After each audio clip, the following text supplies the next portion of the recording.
of the Shirlma Show.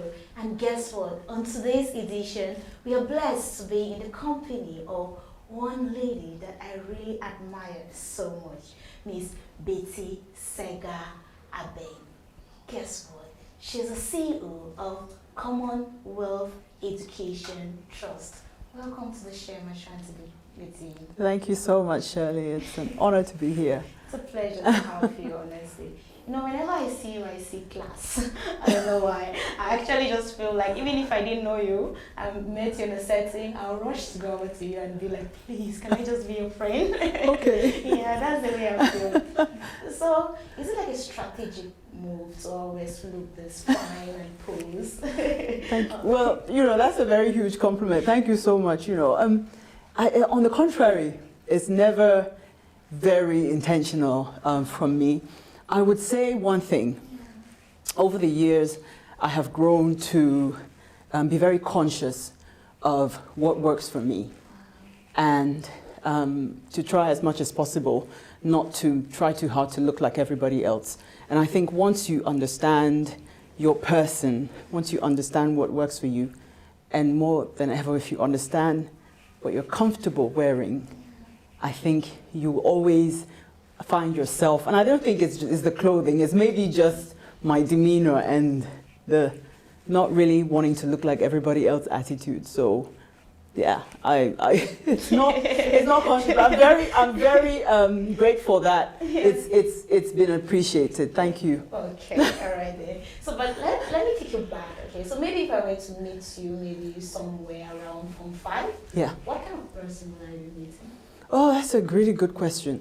In Form 5, let's say I had, I was maybe a bit clueless about where I was going in terms of my direction. If it's my personality you're looking at, obviously it was an examination year. So I was conscious that there was pressure in order for me to make my exams. I was in an all-girls school. Without giving any publicity, Shaker Baptist College. Okay. And but one thing was already apparent at that time. I really enjoyed writing. I enjoyed telling stories. So I was very much a storyteller, which probably wouldn't help me pass my GCSEs if with mathematics and everything like that. But I was someone who enjoyed life, who enjoyed friends. Didn't take myself too seriously, as you would expect at that age, probably 14 or 13 or 15, depending on where you're at. And yeah, really lacking no real clarity as to what direction I was taking, but enjoying friends and whatever else came. Wow. Wow. So I really like that phase in your life because there you actually had this opportunity of choosing some of the models that you had to do, right? Yeah. Yeah. Now when I take the situation back home, at times we're giving this so much material, yeah. At times it becomes so difficult for us to even choose what we want to focus on. Yeah. So what advice will you give to some of us now with this so much material? How do we navigate around life going forward? That's it's a very important thing you're saying, because with a very constrained models or curriculum for students, even from very young ages, it sometimes doesn't give the students, or even I think it's very important for to start by thinking about the outcome. What eventually do you want these people to become? How do they intend to serve you? How do they intend to serve different areas of life? What inputs? Because these are, if you look at it, economics cannot work without people, right? Yeah. So you're going to need a carpenter. You'll need a production crew for the Shirlma Show. You need an economist. You need a teacher. And so I think bearing this in mind, if you have, without just, obviously there's the basic skill sets you need, you need to be articulate. Numerical skills need to be top notch, your grammar and an understanding, general understanding of life, able to go out there, and speak to people.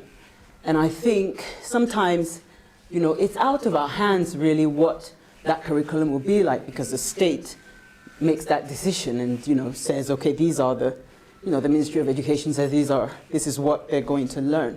But I think, you know, for those watching the show now, and if anybody at that level is watching, I think there's an opportunity to think about who those active citizens are and what you intend for them to be in order to better serve the country, because that's what we're aiming for at the end of the day. So I think it's very important. I, in particular, I was very, you know, I had never really enjoyed economics as a child, as a young student. I always thought, you know, it was there to to oppress me, if you will. You know, what's the graph, demand, supply, what's going on there? And I, somewhere in the middle of my studies, I actually remember going to see the dean. And I said, I don't want economics anymore. Change me and put me in the marketing department because I think I'm more suited. And she looked at my, at what I'd done during my first year, and she refused. She said, no, you're going to pass. This is what you do. Okay, you know, you need to take maths a second time, but why don't you defer it to your last year? And I think there's almost, you know, it's not a one-way road. The teachers need to be educated on how best to guide the students, to guide those who are learning, you know, and the government needs to enable the teachers to do that. So I think there are many inputs here, and I hope it's answered your question without being too. So it's, you know, it's without thinking about a curriculum or modules. It's not enough without thinking about why these modules are there and how these modules are going to help, you know. Beautiful. More with Miss Betsy Sega Abeng after the break.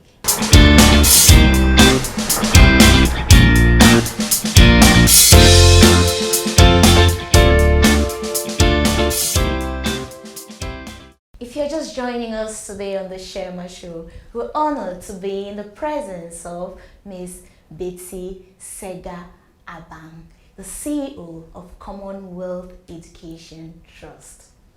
So, Auntie Betty, Yes? please tell me, how did you leave from being a board member to CEO? Give me the secret now. Oh, gosh. You know what? It's very useful for me to, first of all, map the short journey to becoming a board member. And this is where, you know, I think for me that's even the more important thing, because I had found this organization which was run by a lady, her name is Noela Kusaris Musuka. She owns a school for girls in the Congo. And I contacted her, and you know, she was kind of a high-profile individual. I was still in uni, and I said, you know, I like what you do.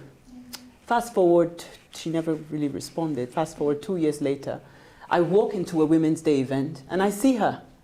And I walk up to her, and I say, hello, I'm very, you know, I contacted you, you were in Qatar for a meeting and so on, and I messaged you then, and she says, oh, you know, I have so many people mailing me, I don't really have the time. You know, and I was even humbled that she responded. And then somewhere along the line, we got into another conversation, and I said to her, I said, I have a couple of hours of my work time. I can volunteer for your charity if you need me. And you know what? She grabbed me to the side. One conversation led to another.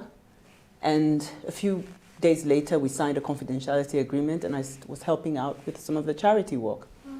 So the reason I'm saying this is because I didn't become a board member purely by the sheer merit of foreseeing the position and applying. I became a board member because I volunteered for an organization that could teach me something that I could learn from and that I could receive mentorship from. And after volunteering for over a year, I got an invite to an occasion where this lady was being honored. After that event, the CEO called me and said she wanted to see me. She wanted me to join the board. Wow. And so I contacted my friend and I said, this is what's happening. And she said, okay, you know, you go ahead and be. So this is, I needed to say this so you understand there's a mentorship relationship here, but there's also a selflessness and the willingness to learn. Because a lot of people think that everything comes And this message is most of all important because I understand what the Shirlma Show stands for, especially in empowering our youths. And the routes they might want to take to achieving success is not a straight line. It's bumpy and it's hard and it requires a huge amount of sacrifice. And so after a couple of months, I was signed up to become a board member. But that board membership ultimately led me to the state where my predecessor was resigning and we hadn't found a successor. And the board had to nominate me to lead, in the interim initially and then, more long term. So that's how it happened for me. I went from being a volunteer to a board member and then becoming CEO. So. Wow, this is beautiful. So now when you're talking about non-for-profit making organizations and profit-making organizations, yeah, and given like the people that we actually work with sometimes on the Shirlma Show, yeah, it comes to that point in time where some people kind of like find themselves in between. Like, okay, you're doing things that maybe look like charitable kind of things, like maybe non-for-profit making thing, kind of like activities. Yeah. But at the same time, you really want it to be kind of like a profit-making venture somehow. Like now, how do you know? Kind of like, is there kind of like a yardstick or maybe some strategy or maybe some way that you can actually look at it to determine whether you should actually go in as a non-for-profit making organization or as a profit-making organization?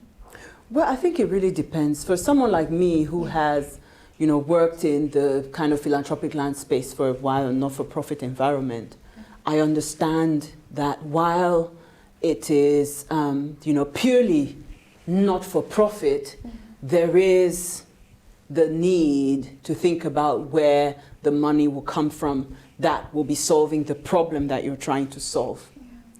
Because, you think, okay, you want to help young girls in the community. You want, and first of all, where is that money going to come from? And how will you continue getting that money? How will that, it has a business model of its own if it's not for profit.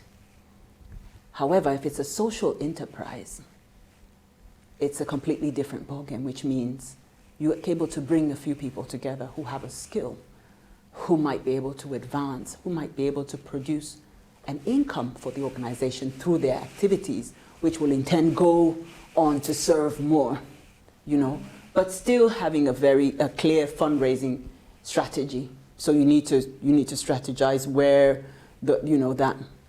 where the funds are going to come from. But then, if that person is, let's say, a carpenter, how do you sell those goods at a price? If you're upskilling or developing a young set of boys and girls to produce furniture, let's say this furniture, and you intend to sell it for profit. However, also for them to be able to have better livelihoods and to enable yourself train much more similar people, and maybe make those who are still on that journey, be able to give something back to them or give back to the communities, in turn go on and build a hospital and so on. So social enterprises are very different. Not-for-profit doesn't mean, and that's a very good question as well, because people think non-for-profit, she works for a charity, which means she's very poor. It's true, the salaries are not as big as those in the private sector or the banking industry. However, it's not without a clear, thought-through plan and business structure. And you need to think about that. Who is this for? The same questions you ask yourself when you're setting up a business. What? For whom? How? Yeah. And more than ever, how does this, how will this be here for years to come? What activities do I need to do? Who are those already doing it? Yeah. Because sometimes we think we have to start from scratch. Yeah. But there's work to be done as well to do your market research and find. Just similarly as you want to do market research to sell bottles of water, you have to do the same for that. So there's that clarity is needed, but that it's doable. And I think, I'll be happy if anyone contacted me after seeing the show and wanting to have some more information. There's a lot of literature online about that as well. So what do you think are some of the common misconceptions around gender equality?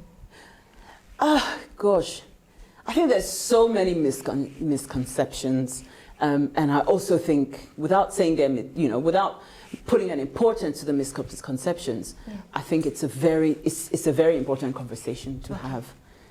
And I think there are misconceptions on both ends. There are men who probably think that, women wanting to be seen as equals, especially in the African context, means, they want to take over being heads of the family and things like that. And in the same way, there are women who think gender equality means that, they are going to, be rude, do whatever they like, and not communicate.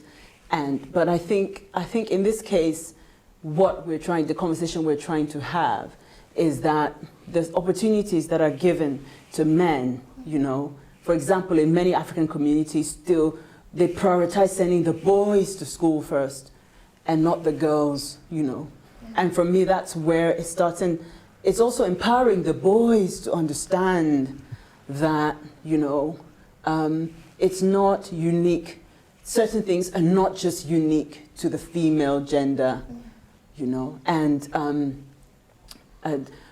just in line with the issue of gender equality, I think there's still big challenges in defining what gender equality means in the African context and what it means in the Western. These are still battles that are being fought elsewhere in the world. There's still organizations, companies that hire men more easily, or assume that because the man won't be bearing children, he's a bigger asset to the company because he will not be taking maternity leave.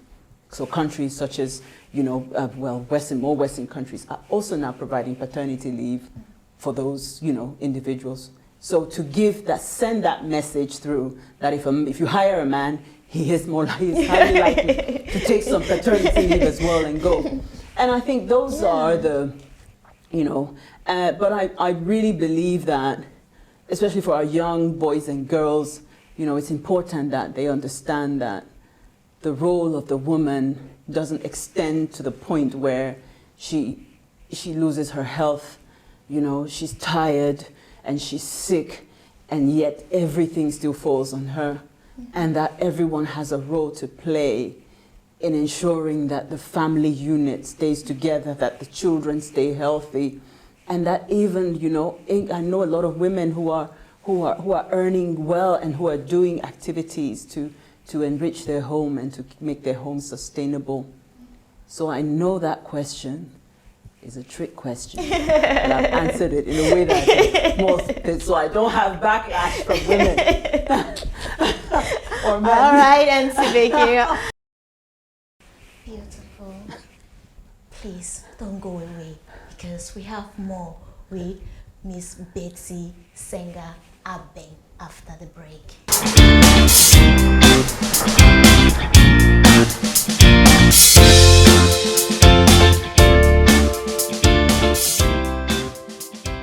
If you're just joining us today on the Shirlma Show, we're honored to be in the presence of Miss Betsy Senga Abeng.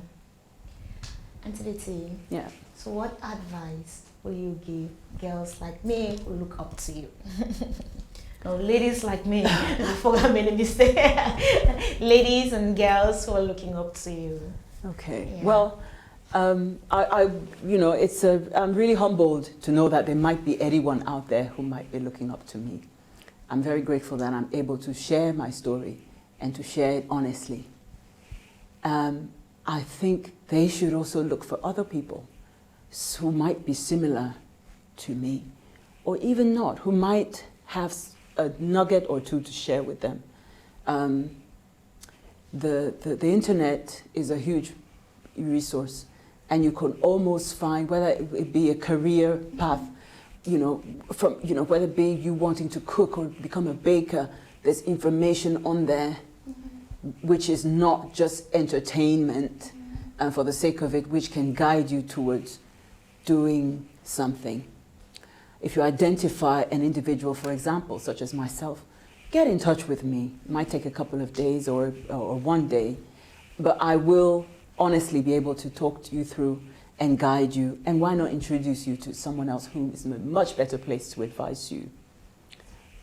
I think the other thing that anyone who is aspiring to be, to be their absolute best is to also remember that we become successful, not just for ourselves, but for other people. I think as Africans we know that, but I think we don't really adopt it and embrace it as a mantra.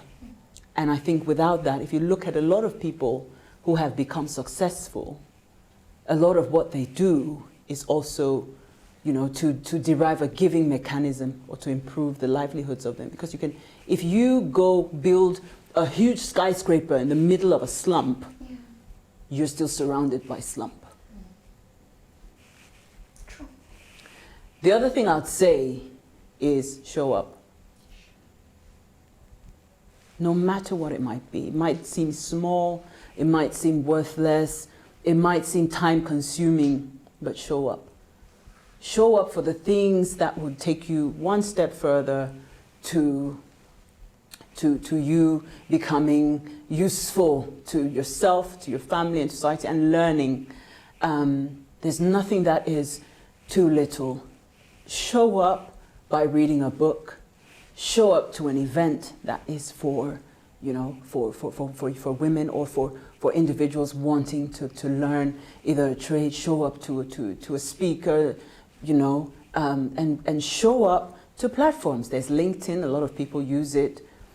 Watch those conversations, see, contact people, make comments, do not shy away from showing all those. It's not just showing up physically, because that might be a challenge. You might not have the finances to be there. But if you're on Facebook and the World Bank advertises an event to talk about, entrepreneurship in sub-Saharan Africa, click interested or click attending.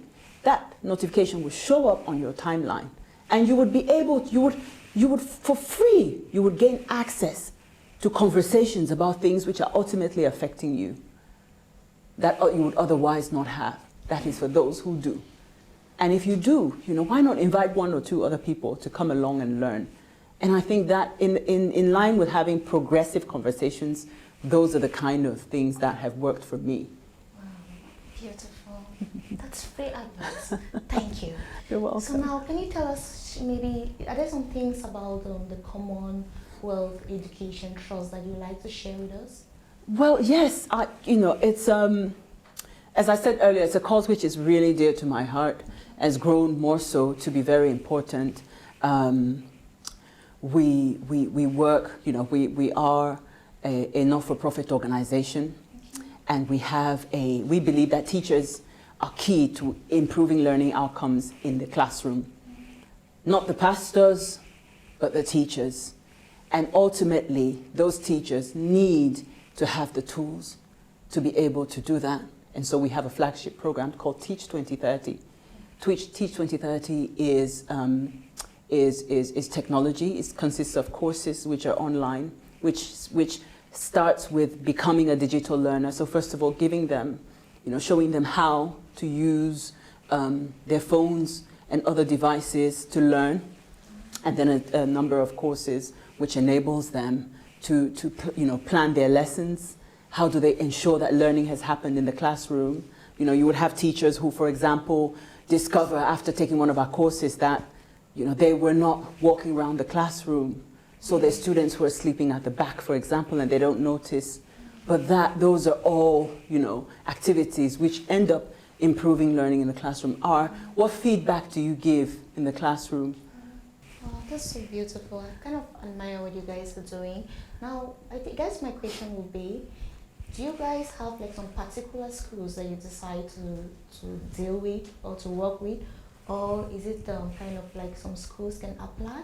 Yeah, so what we do is, so initially we had a business model which encouraged teachers to pay $5 for a course. But a lot of teachers cannot really afford this. So when we have we develop whole school packages where we either find the school or the school finds us, and we design something, a package which will go in to serve a certain number of teachers, And we have a kind of you know, a kind of triangle of support, which will be the coach, you know, the head teacher, and then the facilitator. And what we also do is that through our online platform, we have workshops which are free on specific topics or themes. You know, how do you know learning has happened? Sometimes some of these Q&As or workshops are actually hosted by teachers who have used the courses themselves. And then also the charities that specifically focus on education.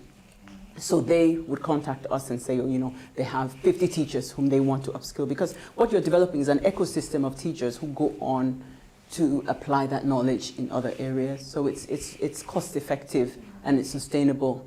And then we're looking for organizations, you know, the likes of the MTNs, the likes of, you know, EcoBanks, developing digital learning courses, or finding ways through which we could fund the data that we provide to the teachers to enable them to gain access, because obviously you need technology, you know, you need the data in order to use them. Oh, beautiful.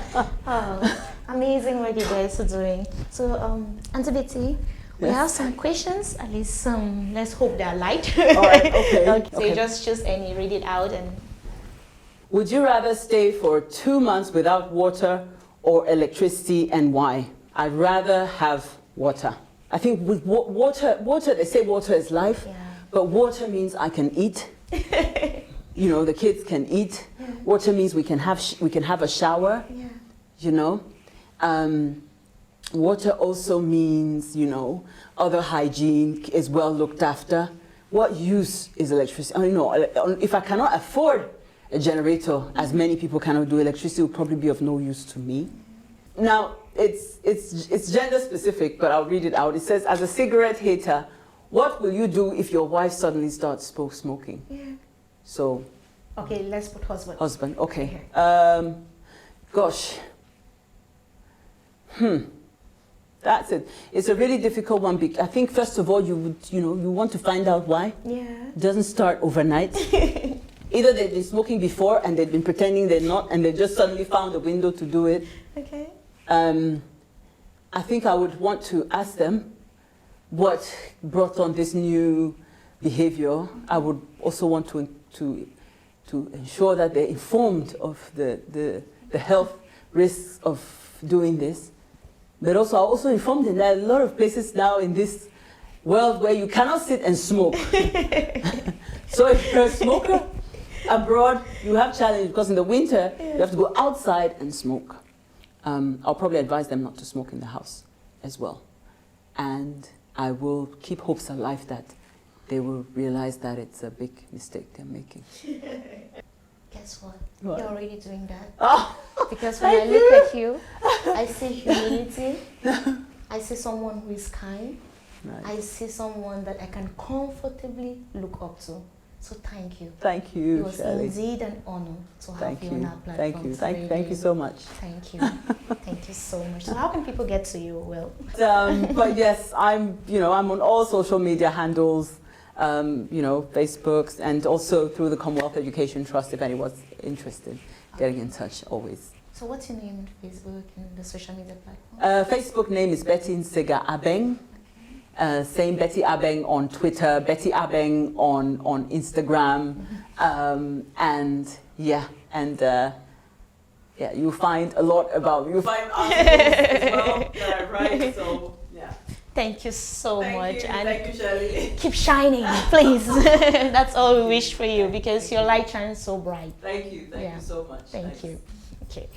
It was indeed an honor to have Miss Betty Nsega Abeng on our platform today. Thank you for being with us today on the Shirlma Show. Remember, we are here because you're there. Do not forget to subscribe, like, and comment on our videos. Thank you.